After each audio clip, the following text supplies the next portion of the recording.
క్రీస్తునందున్న ప్రియులకు ప్రేమతో వందనాలు తెలియజేస్తున్నాను. మార్చి నెల 9వ తేదీ 2025.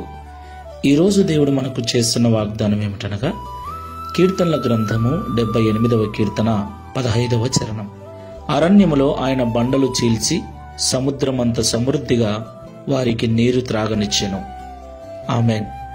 నా ప్రియమైన సహోదరి సహోదరులారా, ఇశ్రాయేలు ప్రజల యొక్క జీవితంలో అరణ్య మార్గములో, అరణ్య ప్రయాణములో వారికి నీరు లేక ఇబ్బంది పడుచు ఉన్నప్పుడు దేవుడు బండను చీల్చి వారికి సమృద్ధిగా త్రాగుటకు, వారి పశువులు సమృద్ధిగా త్రాగుటకు నీళ్లనిచ్చిన దేవుడు. దేవునికి మహిమ కలుగును గాక. ప్రియులారా, ఈ విషయాన్ని మనం ఎన్నడూ మర్చిపోకూడదు. దేవుడు నిన్న నేడు నిరంతరం ఏకరీతిగా ఉన్నవాడు. ఆయన మారనివాడు. నాడు ఇశ్రాయేలు ప్రజల జీవితంలో చేసిన దేవుడు నేడు ఆత్మీయముగా ఇశ్రాయేలీయులమైన మన జీవితంలో కూడా చేయుటకు సమర్థుడు, చాలిన దేవుడై ఉన్నాడు. దేవునికి మహిమ కలుగును గాక. కాబట్టి నా ప్రియమైన సహోదరి సహోదరులారా, నీ జీవితంలో ఎలాంటి కొరతలతో ఉన్నావు, ఎలాంటి ఇబ్బందులతో ఉన్నావు? ఆర్థికపరమైన కొరతల, ఆరోగ్యపరమైన కొరతన, ఎలాంటి కొరత నీ జీవితంలో అనుభవిస్తున్నావు? సమృద్ధి లేక బాధను అనుభవిస్తూ ఉన్నావా? చాలి చాలని బ్రతుకు, చాలి చాలని జీతము, చాలి చాలని జీవితాలు, కోరిన ఆహారము తెచ్చుకొని తినడానికి కూడా ఆలోచించే పరిస్థితుల్లో ఉన్నావా? భయపడద్దు. నీవు నేను ఆరాధిస్తున్న దేవుడు సమృద్ధిని అనుగ్రహించగలవాడు. విశ్వాసముతో ఆయన సన్నిధిలో ప్రార్థన చేద్దాం. తప్పకుండా దేవుడు ఆకాశపు వాకిళ్లు విప్పి మనకు కావలసిన ఈవులన్నిటినీ అనుగ్రహిస్తాడు. ప్రార్థన చేసుకుందాం. ప్రేమ స్వరూపుడమైన తండ్రి, సకల ఆశీర్వాదములకు కారణభూతమైన ప్రభువా, మీకు స్తోత్రాలు చెల్లిస్తున్నాం.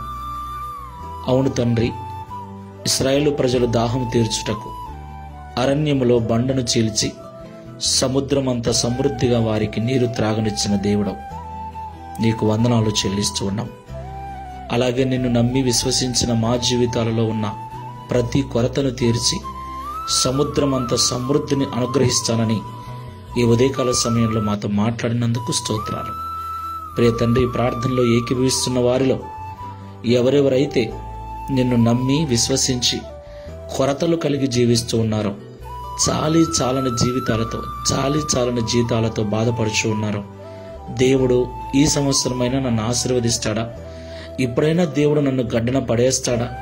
ఇప్పుడైనా నాకు సమృద్ధిని ఇస్తాడా అని విశ్వాసంతో ఎదురు చూస్తూ విజ్ఞాపన ప్రార్థనలకు, ఆదివారపు ఆరాధనలకు, స్వస్థత కూడికలకు, ప్రతి చోట నీ నామాన్ని మహిమపరుస్తూ నీ వాక్యమును వింటూ ఆసక్తి కలిగి ఆశతో ఎదురు చూస్తున్న ప్రతి బిడ్డను జ్ఞాపకం చేసుకొని వారికి సమృద్ధిని అనుగ్రహించి వారితో మీరున్నారని లోకము తెలుసుకున్నట్లుగా, ఇశ్రాయేలీయుల జీవితంలో జరిగించినట్లుగా మా జీవితములలో కూడా సమృద్ధిని అనుగ్రహించి మహిమను పొందుమని యేసు క్రీస్తు వారి నామములో ప్రార్థించి వేడుకుంటున్నాము తండ్రి. Amen. Praise the Lord. God bless you.